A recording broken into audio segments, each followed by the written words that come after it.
क्या इजराइल पाकिस्तान का नेबरहुड पे आ रहा है और क्या इजराइल पाकिस्तान का नेबर बन जाएगा if there is a regime change in Iran? Hypothetical offensive question कर रहा हूँ, हाइपोथेटिकल एंड ऑफेंसिव क्वेश्चन कर रहा हूँ। देखिए इस चीज को आप ज़हन में रखें, इस वक्त की जो पोजीशन ये है कि इजराइल जो है वो बलोचिस्तान के अंदर मुदाखलत करने की पोजीशन रखेगा if there is a regime change। Hypothetical बात कर रहा हूँ, if there is a regime change hypothetically speaking. So ये पाकिस्तानियों को थोड़ा सा इस पे थोड़ा केयरफुल रहना चाहिए और मेरा ख्याल ये है, मैं I can speculate, I can not से यस और नो, इजराइल को रोकना चाहिए। और अगर इजराइल को नहीं रोका जाता और इजराइल ईरान के ऊपर कंप्लीट अपनी मर्जी से रजीम चेंज करवा लेता, गो के अमेरिकन ने कहा है कि there will not be regime change, the strikes in Iran was not regime change, Israel चाहता है रजीम चेंज हो।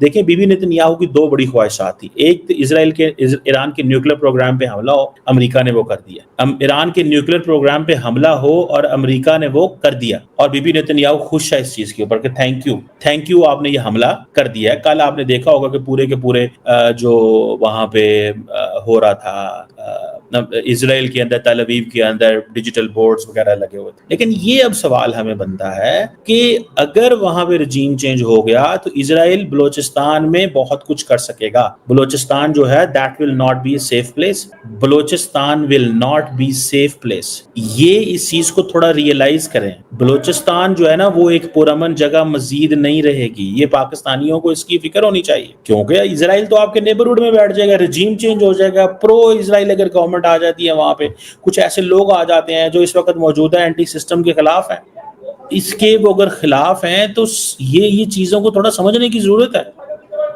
मैं इस चीज को बार बार जो मैंने थोड़ा स्टडी किया कि इंडिया जो है एक तरफ होगा आपके, India on one side, Israel on other side, India on one side, Israel on other side. दो आपके जो नेबर कंट्रीज हैं, ईरान इंडिया के साथ तो पहले ही नहीं बनती, इंडिया के साथ तो पहले ही नहीं बनती, तो फिर क्या होगा भाई, आगे क्या होगा, हम किधर जाएंगे? ये हमारे लिए बड़ा इंपॉर्टेंट सवाल है। इन सवालों को स्टडी करना, समझना, that makes a lot of sense. ये इसकी बहुत ज्यादा सेंस बनती है, आपको पता है इस चीज का, ठीक है जी। सो हमें इस चीज को थोड़ा सा इस मजाज से देखने की जरूरत है कि हमें हमारे बॉर्डरिंग एरिया में अगर ईरान में रजीम चेंज हो जाता है तो we will be in trouble. हमें क्या करना चाहिए? What should Pakistan do? Pakistan is supporting diplomatically and politically to the Iranians. हम किसी जंग का हिस्सा नहीं बनना चाहते, neither we can afford nor it is our war, nor हमें इस चीज का मसला नहीं है। मेरा ख्याल है कि पाकिस्तान इस वक्त अमेरिका को ये एडवाइस कर रहा है कि आप थोड़ा सा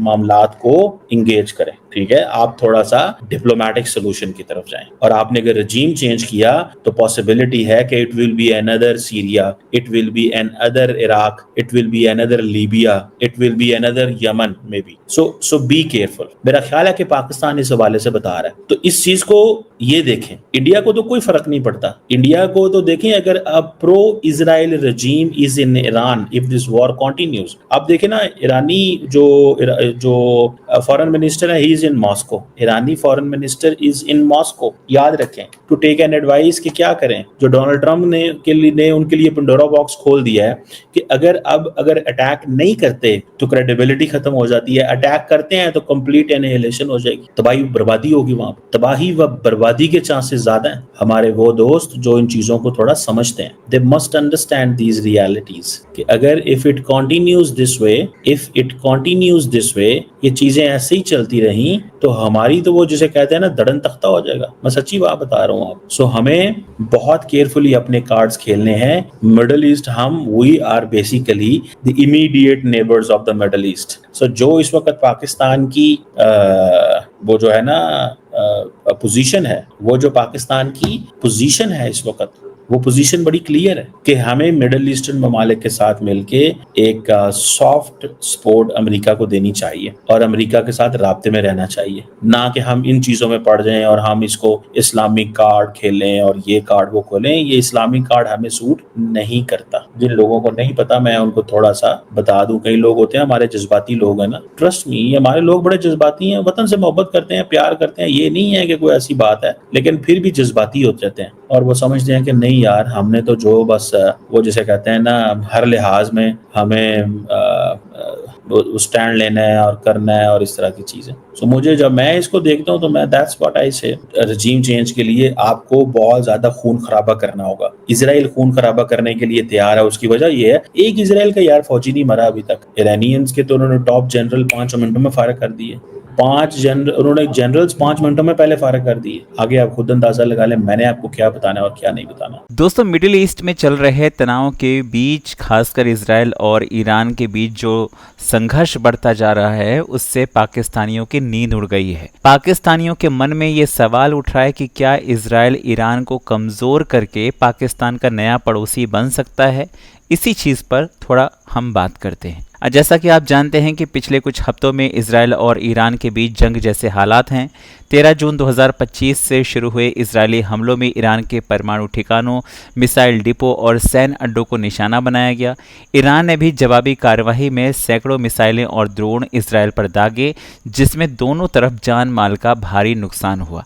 इसी बीच अमेरिका ने भी ईरान के फोर्डो, इस्फहान और नतांज जैसे परमाणु ठिकानों पर बमबारी की, जिससे तनाव और बढ़ गया।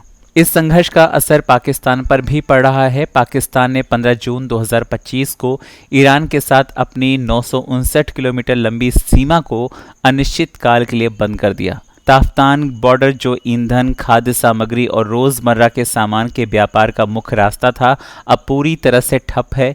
स्थानीय व्यापारियों का कहना है कि 90% सामान ईरान से आता था और अब ट्रक सीमा पर अटके हुए हैं। पाकिस्तान ने ईरान के खिलाफ इजरायली हमलों की निंदा की और मुस्लिम एकता का आह्वान किया, लेकिन उसने साफ किया कि वो केवल नैतिक और कूटनीतिक समर्थन देगा, सैन्य सहायता बिल्कुल नहीं देगा।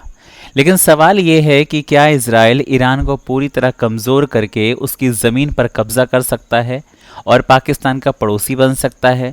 विशेषज्ञों का मानना है कि ये संभावना फिलहाल दूर की कौड़ी है। ईरान की सैन्य ताकत और भौगोलिक स्थिति उसे आसानी से खत्म करने की इजाज़त नहीं देती। साथ ही इजराइल का मकसद ईरान के परमाणु कार्यक्रम को रोकना है, न कि उसकी ज़मीन पर कब्जा करना। अगर ईरान अस्थिर हुआ तो पाकिस्तान को बलूच अलगाववादियों और शरणार्थी संकट का खतरा बढ़ सकता है, जो उसकी अपनी सुरक्षा के लिए चिंता का सबब है। फिलहाल इजराइल और ईरान का संघर्ष मिडिल ईस्ट में अस्थिरता का कारण बना हुआ है। पाकिस्तान इस जंग में उलझने से बच रहा है, लेकिन उसकी सीमा पर तनाव बढ़ रहा है। क्या ये संघर्ष विश्व युद्ध की ओर ले जाएगा या कूटनीति से सुलझेगा, ये तो वक्त बताएगा। यूएन में रूस, चीन और पाकिस्तान ने तत्काल युद्ध विराम की मांग की है।